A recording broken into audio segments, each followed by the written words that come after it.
A beach vacation turns into anything but when a father allegedly chooses booze over his own blood. The call came in at 3:47 in the afternoon. Quote, "There's a little girl in the water by herself. Her dad's been at the bar for over an hour." End quote. That dry sentence, logged by a 911 dispatcher in Monroe County, did not capture the salt in the air or the sting of a sunburn already rising on a 5-year-old's shoulders. It did not mention the empty plastic cup overturned in the sand, or the bartender who finally stopped serving the man who had walked in holding a small hand and then let go of it somewhere between the first rum runner and the fourth. Hanging out in the sun and having a couple of drinks by the water, it's something people do in Florida. But sometimes people might have a few too many. And deputies in southern Florida say that happened one day in May 2026 with the father of a young child. Picture a bright green inflatable dolphin drifting beyond the rope line, bobbing unmanned in the shallow chop. The child who had been clutching it stood alone up to her knees in salt water, scanning a beach of strangers for a silhouette that was supposed to be there but wasn't. That dolphin wasn't lost. It was abandoned, carried off inch by inch while a father sat on a bar stool 90 yards away, shoulders turned to the shoreline. Before we go deeper into what the documents actually show, make sure you're subscribed to Crime Files 911, because we don't just cover the story, we follow the evidence. She waited. He drank. The arrest affidavit from the Monroe County Sheriff's Office, case number MCSOD 24-0843, lays out the timeline with the flat rhythm of a government form. At 20:10 p.m., a white male in his mid-30s arrived at a tiki bar attached to a beach resort on the Gulf side of the Keys. He ordered a cocktail and a kid's lemonade. Witnesses later told deputies that within 20 minutes, the child was alone near the water's edge while the adult migrated to the bar's main counter and ordered another drink. The affidavit uses the phrase, "unattended minor," 9 times across 4 pages. In plain English, a 5-year-old girl was left to supervise herself in a saltwater inlet with a current known to push against the jetty, while her father chased a buzz with a credit card he would later forget on the bar top. The probable cause narrative hits its first hard note at 3:02 p.m. A waitress noticed the child walking barefoot toward the parking lot, crying. She intercepted her, knelt down, and asked where her daddy was. The girl pointed toward the bar. The waitress carried her back to the sand, found the father on his 3rd drink, and told him his daughter had been alone for over 30 minutes. According to the sworn statement, he replied, "She's fine. She likes the water." I was walking out there. I'd already called him to come, but he was all the way here in the front and he was on his way. Okay. I walked out to the table to tell my girls he's cut off, no more drinks for him. When I went over there and said that, he grabbed me by the shoulder and pulled me to him and put his face in my face and then tell me, do you know who I am, and this and that and whatever. I said, "Doesn't matter, you're cut off, don't touch me, back off." And I walked away. Then he kept coming at me into my face. I told him back off, and then he said, "I'm done with you. You girls come here. I'm gonna give you guys a tip." But he had grabbed my other girl too a while before that. Like, he's just grabbing on everybody. He was grabbing on our guests at the bar here, which is where I noticed, and that's when I decided I needed to cut him off. We didn't even serve him that many drinks, so he must have been drinking on his... That line, "I'm right here," is in the affidavit. It is not a paraphrase. The man was 90 yards away, separated by a row of sea grapes and a wooden boardwalk. He could not see the water from where he sat. Deputies arrived at 3:51 p.m. after a second call, this one from the resort manager, who had watched the father become agitated when told he was being cut off. Body-worn camera footage, summarized in the incident report, captures the father immediately telling deputies, "I didn't do anything. I'm a good dad." Okay, man, like okay, I admit, I've been a little bit drinking. I get it. I'm with my daughter. She's nervous. He used the word dad 4 times in the first 60 seconds of contact. He then demanded to know whether the complaining waitress was a citizen. Most likely an illegal immigrant, which you shouldn't be in this. He told the deputy he owned a construction company, paid more in taxes than most people made, and had never once laid a hand on anyone. The deputy noted his speech was slurred, his eyes glassy, his balance unsteady. The daughter stood 30 feet away, still barefoot, holding the hand of a resort housekeeper she had never met before that afternoon. The irony explosion sits right there, inside a single unbroken minute of public record. A man stands before law enforcement insisting that he is a protector, a provider, a taxpayer. Every credential he can summon, while the living proof of his failure clasps a stranger's palm and watches him get cuffed. Stop it. I'm not resisting. All right. Let's go. Come on. My daughter is right here. All right, we'll take care of your daughter. Where's my daughter? Where's your daughter? Where's my daughter? We'll go. Move. She's right there. All right, we'll get her.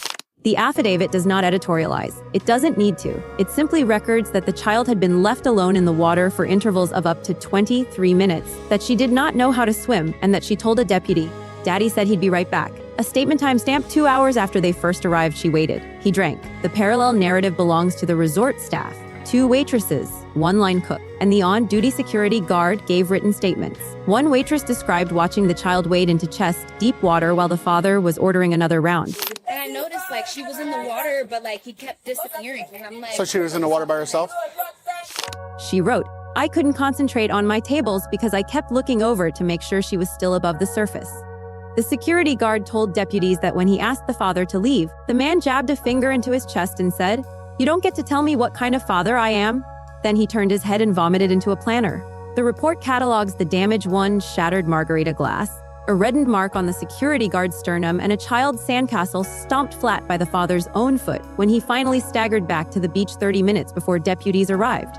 The hard evidence was not hidden. The resort's outdoor surveillance system captured the entire timeline. Camera 5, facing the beach, shows the child alone for 47 minutes of a 2-hour window. The timestamps align with the bar point of sale receipts. A Corona at Coke at 27:02 p.m., another rum and Coke at 3:05 p.m., a shot of tequila at 3:28 p.m. The card used belonged to the father. The child's lemonade appears once at the very first transaction, then never again. No food order, no water. No check-in glance toward the shoreline visible on any frame until the waitress intervenes, and here the ticking clock starts. A 5-year-old in a tidal current needs roughly 90 seconds of unnoticed submersion for the outcome to become irreversible. A parent who cannot stand upright cannot perform a water rescue. A resort worker who looks away at the wrong moment becomes the final safety net that fails. The question the affidavit asks without writing a single word is this: how much longer would that girl have been left before the next wave wasn't shallow?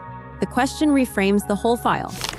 The other issue we have is that he's neglected his child by leaving him on the beach for over 2 hours, and then an hour at a time he would go to the bar over here and allowing the baby to swim on her own, which caused what's her name?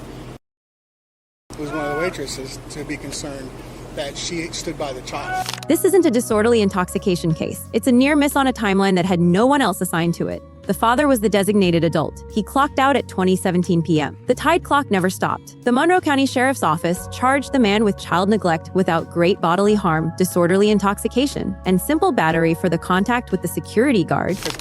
There's gonna be battery, assault, disorderly intoxication, and child neglect. Plain English with brutal economy. Child neglect, under Florida Statute 82703, means a caregiver failed to provide the supervision a reasonable person would deem necessary for a child's well-being. Unattended for 20 minutes in a body of water. No flotation device. No sightline from the caregiver's position. That's not a close call. That's a statutory definition met long before the police arrived. Disorderly intoxication, a second-degree misdemeanor, means being drunk in a public place and endangering the safety of another person. The endangered person was his own daughter. The battery charge is almost procedural at that point, a palm to the chest, a red mark photographed by a deputy, a security guard who told the officer, "I just wanted him away from the little girl." The man later posted bond. His mugshot, released under Florida's public records law, shows a sunburned face with a small cut under his left eye, self-inflicted. The deputies noted when he stumbled into a pole on the boardwalk. He entered a written plea of not guilty through counsel. Sarge, I have no problem with nobody, and I know I've been drunk a little bit more than above. I apologize. I mean no harm. Sarge. Yes, sir. Yes, sir. I'm so sorry to waste your time, man. Like, seriously, like, I get it. Like, I'm so sorry. I'm good. I've drunk a little bit more. The court docket shows a pretrial hearing scheduled for late November. The child was released to her mother, who arrived at the resort at 40:45 p.m., holding a booster seat already installed in the back of her car, as though she had been prepared for exactly this call for a long time. Hi, Sammy. This is Deputy Valdez with the Monroe County Sheriff's Office. How you doing? I'm okay. Is everything okay? Okay. So at this time, it's 10:15, right? Mm-hmm. Okay. So at this time, your husband was at Gilbert's with your small daughter. He got into an altercation with some staff member here where he battered them. He's going to go to jail. I have your daughter here. So where are you located so I can transfer custody to you? Drive. Okay. Okay. Is there any way you could possibly come here and I could give you your daughter, or you don't have no means of getting here? Yeah. I can get there. I can get there. Okay, perfect. I'll see you here. Okay, I'll be right there. Okay. When the handcuffs clicked shut and the cruiser door closed, the child was still standing barefoot on the sand, now wearing a housekeeper's oversized sun hat. She did not cry. She did not call out. She waited. He drank. The publicly available arrest affidavit for this case, filed under MCSO 2024-0843, is a document anyone can request from the Monroe County Clerk. After you read the sworn witness statements and the deputy's chronological narrative, answer one direct question in the comments. At what minute on those point of sale receipts did a father become a stranger to his own daughter? If you believe evidence belongs at the center of every story, like this video, share it, subscribe to Crime Files 911, and turn on notifications. Because we don't just report the headline, we read the paperwork that comes after.